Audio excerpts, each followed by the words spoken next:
kita bisa menurunkan BPIH sampai 82 juta. Dan kalau kemudian BPIH itu 82 juta, maka kemudian BP itu cukup 47 juta. 47 juta itu setoran awal 25 juta, virtual account 5 juta, jamaah cuma menambah 17 juta.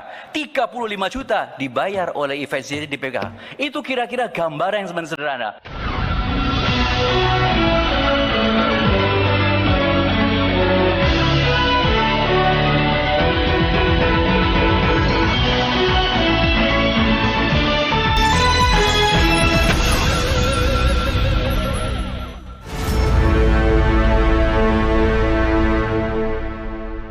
Assalamualaikum warahmatullahi wabarakatuh. Apa kabar? Kembali berjumpa dengan saya, Hersman Arif dari Forum News Network.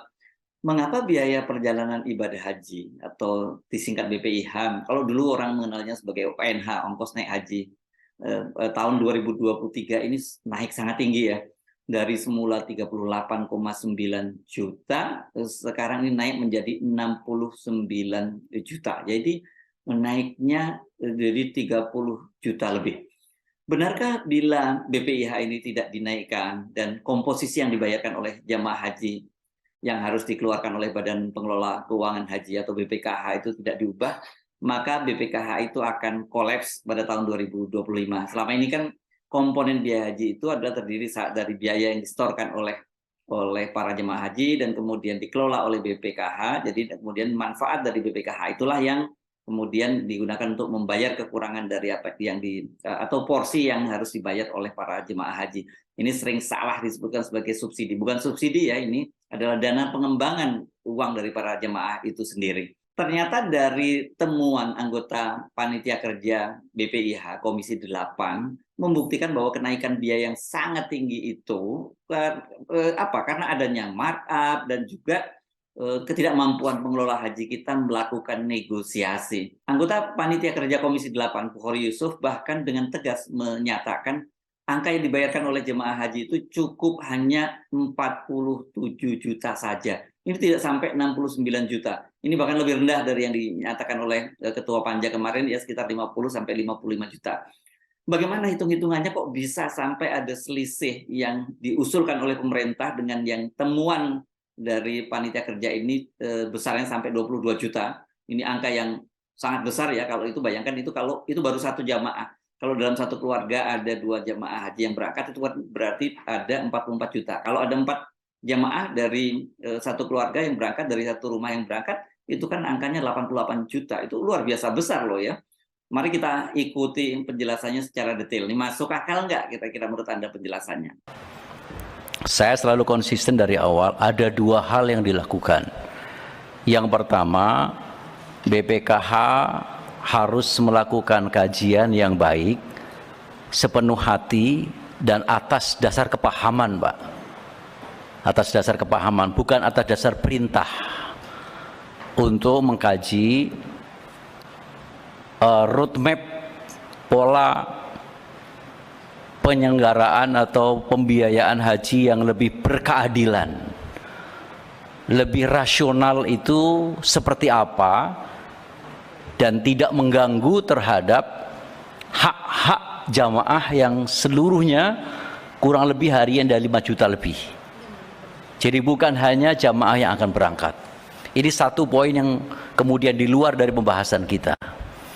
Yang kedua, kita perlu membahas lebih wise, lebih bijak dan berkeadilan terkait dengan pembahasan pembiayaan haji tahun 2023 yang merupakan salah satu bagian dari kesalahan kebijakan yang berpuluh tahun. Saya kira ini harus diakui, ini salah kebijakan. Nah, karena itu saya berharap tidak ada pihak yang merasa baper. Ya. Apapun ini harus pahit-pahitan, nggak ada yang merasa baper di sini. Nah, saya melihat ada 4 komponen ditambah 1 atau 5 komponen utama yang mempengaruhi terhadap pembiayaan haji. Yang pertama adalah terkait dengan penerbangan. Kedua terkait dengan akomodasi. Ketiga terkait dengan catering. Dan yang keempat terkait dengan biaya masyair. Saya kira 4 itu merupakan komponen yang paling mempengaruhi terhadap biaya haji. Karena biaya itu nanti harus ditanggung oleh 2 pihak. Pihak yang pertama oleh jamaah yang sedang berangkat, dan pihak yang kedua harus ditutupi melalui dana efisiensi, dana manfaat PPKH. Nah, Bapak Ibu sekalian, terkait dengan 4 komponen itu ada 4 strategi. Strategi pertama adalah dengan cara menurunkan harga-harga yang nggak wajar. Yang kedua, dengan cara menghilangkan regulasi yang tidak berdasar. Yang ketiga, menghilangkan kebijakan-kebijakan turunan yang memberatkan dan mengada-ada. Dan yang keempat, itu dengan mempersingkat durasi waktu kita yang mestinya 40 hari harus bisa menjadi 30, sekurang-kurangnya 35 hari. Saya kira itu tawaran utama. Nah, mana yang perlu diturunkan? Yang perlu diturunkan 1, masyair. Bapak Ibu sekalian, masyair yang selama ini dikelola oleh muassasah dan sekarang berubah menjadi syarikat, itu sudah berpuluh tahun kita manjakan. Selama ini maksimal mereka per orang kena 1.000 real. Tahun 2020, ketika kita akan menyelenggarakan haji lalu kemudian terjadi COVID, itu kita naikkan 1.500, tapi nggak jadi. Kemudian tiba-tiba tahun 2022 lalu kemudian mengalami penetapan baru. Itu saya tidak mengatakan kenaikan, penetapan baru. Tapi kita lemah, tidak mampu negosiasi. Persoalannya kita nggak mampu negosiasi. Nggak mampu negosiasi. Makanya kemudian kita ditindas. Itu persoalannya. Harusnya cukup 1.000 sampai 1.000, 2.000 real per orang. Cukup itu. Karena itu saya merekomendasikan bahwa masyair, tolong Pak, dinegosiasi sampai habis supaya kemudian per orang kena 2.000 real saja.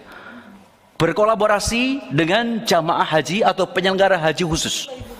Karena kita punya kuota 2.221 plus boleh jadi. 2021 area itu dikuasai mereka.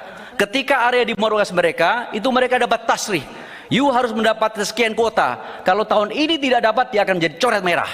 Karena itu harus kita tekan untuk menurunkan. Jangan terlalu gampang Pak, geng-geng saja itu. Kita harus punya negosiasi gitu. Itu yang pertama. Yang kedua, mana yang betul diturunkan? Hotel. Tadi teman-teman saya itu sudah menyebutkan, benar Pak. Saya kalau menyebutkan kasus case, saya sebutkan hotel Pak, malu saya. Saya nggak mau. Jadi kalau kemudian kenapa hotel demikian? Ada kebijakan yang tidak berdasar. Zonasi. What the mean zonasi?